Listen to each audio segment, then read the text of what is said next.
Hi there. I hope you can see this because I was suddenly told that I have poor wireless connection. So I guess everything is okay for now. Let me just turn off my computer so I can have one less distraction. Okay. Hi. This is Kaya from Ventura Healing Center again with my brilliant inspiration that came up for me this morning. And hi there. There's someone who I don't know who, but hopefully. Hi there. Why don't you leave a comment over? Oh, it's Tony. I know it's Tony. All right. Hi, Tony. You can run, but you can't hide. So, what is my inspiration for today? I mean, I have been meditating and so intently that I almost feel like the universe is talking. Hi, Maja. Oh my God, she's my friend. Hi, Tony. There you go. I know you guys. So, what are my inspirations for today? First of all, you have to. I mean, I cannot emphasize more than I have already done that it's like 100% absolute. You have to believe that the universe has your back. Life has your back. If you need to tattoo this, Tony, I know you love tattoos.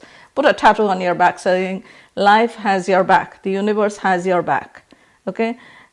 Because everyone needs to see it, everyone needs to know it, and you are the... Hi, Stephanie. Oh my God, I'm so happy to see you. You have to know that you are the beacon wherever you go. You are the light wherever you lead. Okay? We are past the time when you enter a room and you have to turn on the light. No. When you enter a room, you are the light. Remember that. Wherever you go, you are the light. You're not a roaring fire, but you're a warm fire that provides food, that provides light, that provides warmth without the drama. Okay, I have to say it because I know you guys, each of you personally, that we do not want drama. Okay, and we all have the fire within us.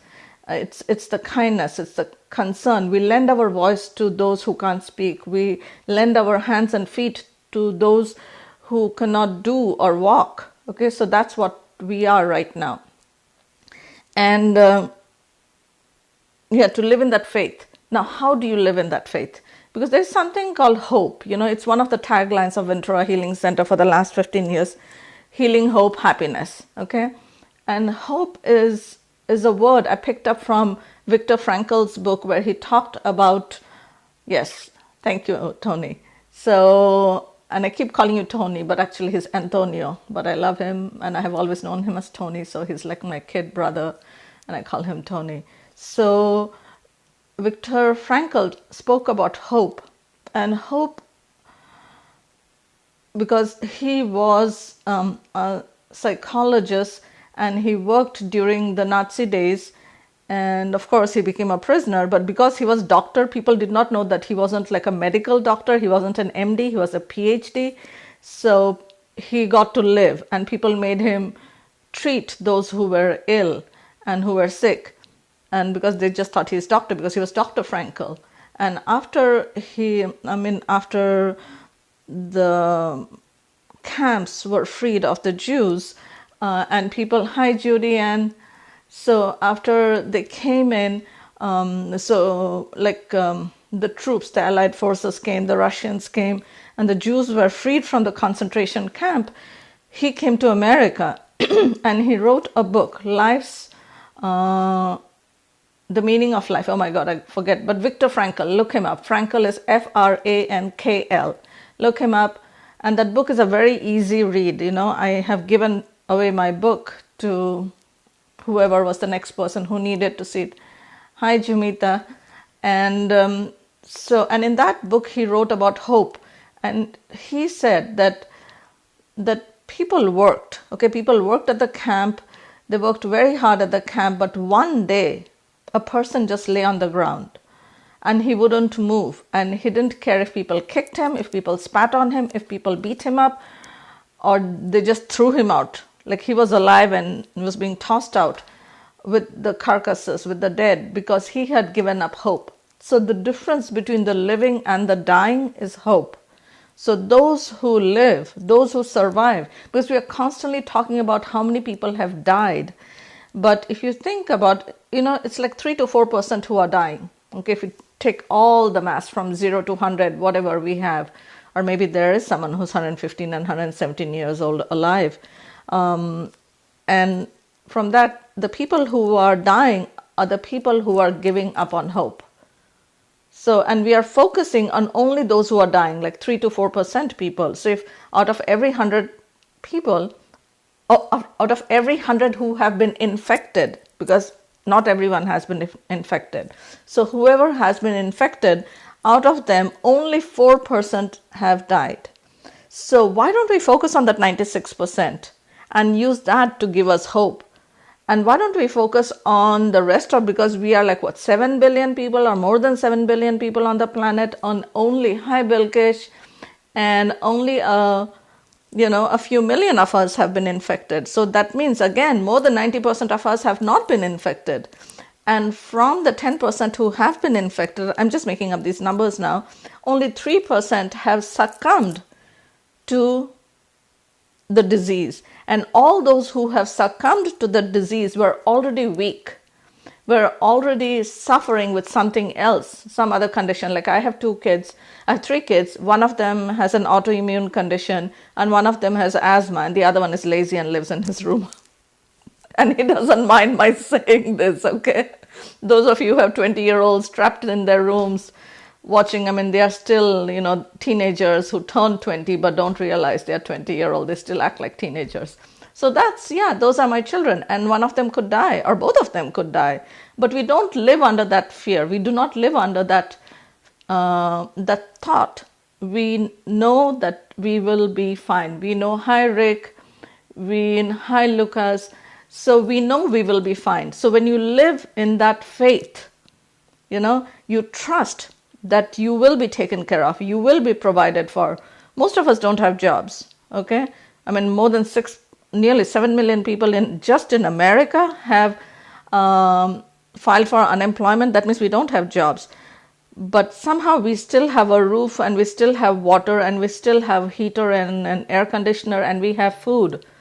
So how is that happening? It is happening because the rest of us, keep us in that place. So focus, so add to that. Don't pull away from that. And this is something I read. If you don't have something nice to say, don't say it. There's so many people who are out there saying one thing, which I'm like, why even saying this? People are not taking this seriously. I'm like, you take it seriously. Isn't that good enough? And what are we supposed to do by taking it? Like, do I have to wear a sign on, like, I'm taking this seriously, but I'm still living my life and having fun and spending time with those I love and I care about? Like, what am I supposed to do? We are all taking it seriously. Just because we are not whining and complaining and trying to sue China or call it the Chinese virus, or, just bringing out all our negativity doesn't mean, we are not taking this seriously. Everybody is taking it seriously, but everybody is doing the best they can with what they have and what they know. Salam Inayat. So, yeah, we are all doing the best we can with what we have and what we know. Just to focus on that, And if you don't have anything nice to say, just shut up and get off the ship, And if you have something nice to say to someone, like I was talking to this lady in India, and I told her that you can sing, whatever you can do. And this is what she said, that Italians have money and Americans have money and they can stand on their balcony and sing, and Indians don't have money, and so Indians can't do that. And I'm like, what? What about all these Bollywood people who are always like jumping around and, singing, and why can't they do something, like stand in your balcony and sing, somebody will hear you and feel good about it, Don't be so trapped in just your own pain and in your own whatever that's going on, Focus on what's the good, and you will find the good, because wherever your attention goes and whatever, that's what you will create. So I'll just leave that with here right now, is focus on whatever it is that works for you and doesn't work against you. Focus on what works on you. Yeah. And with that, I will leave you for now. And until I see you again next time, and I'm sorry I got serious and passionate, but that's who I am. And, until I see you again, until, brilliance, inspiration strikes, I will do another live. But until then, hi, Brett, just be well, be safe, be kind to yourself, love yourself, have hope, have faith, and smile, and call someone. There's this cyberspace, there is this internet that we are all using to connect with each other. So use that to connect with as much people as you can. People I have not heard from and I usually don't hear from. Hi Shreya, hi Mamui. Go out and talk to them. You don't have to go to their door and knock on their door and just, like I said, be safe, don't be stupid, but feed your faith, don't feed your fear. And that is what will keep you going. So if you like what you have seen, thank you, Mamui. Nice to see you too, although all I can see is your digital profile. But anyway, I'm happy to see you. I'm glad you're here. So if you like what you hear, if you like what you see, I want you to watch this video again from the beginning and share it on your page and let people know why they should watch it, because that's important. Like people send me forwards and I wonder, like, why should I watch this? But tell me something about it. Tell them why they should watch this video. What can they do with it? And ask them to share it too. And I'll leave you with that. And thank you, Maja. I'm so happy that, you and I connected on Facebook. We have been friends for some time now. But thank you for being here. And each of you, just leave me a comment and let me know, let the rest of us know what's going on in your life, what's working for you, and what can we do for each other to make it better for each other. You cannot help anyone else without helping yourself. You cannot be kind to others without being kind to yourself. And what you give is what you get. What you give is what you get. And so if you're giving love, then you will get love. And we always know we love our parents, we love our brothers and sisters, we love our friends and family. But what about strangers? And Buddha, one of the meditations as a Buddhist that I have practiced is Metta Bhavana, which means the feeling of friendliness, And we know it is easier to love a stranger than to love an enemy. And whenever I have used the word enemy, people said, oh, I don't have enemies. Yeah, of course you don't have enemies. Nobody's at your door with a knife or a gun.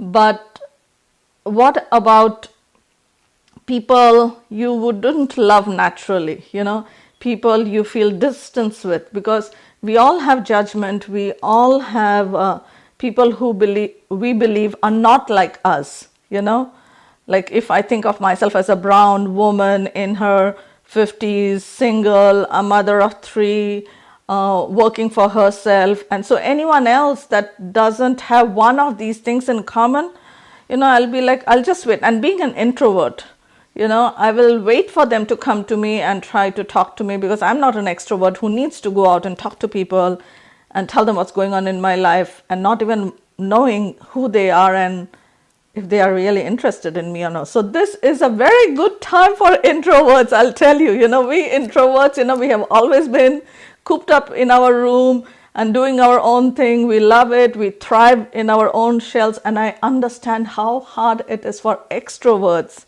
It's nearly impossible for extroverts. Like, they're getting bored. They don't know what to do, So, yeah, stand in your balcony and sing, move, put on some Zumba video and dance. Nobody's watching. Dance like no one's watching and sing like no one's listening. Just do that, and smile, smile, smile, smile, because there is something so miraculous that happens when you smile. And here is my affirmation for the day. When you feel frustrated, just tell yourself, that's fascinating. That's fascinating. So I'll leave you with that, Instead of feeling frustrated, be fascinated. I love you. See you next time. Bye.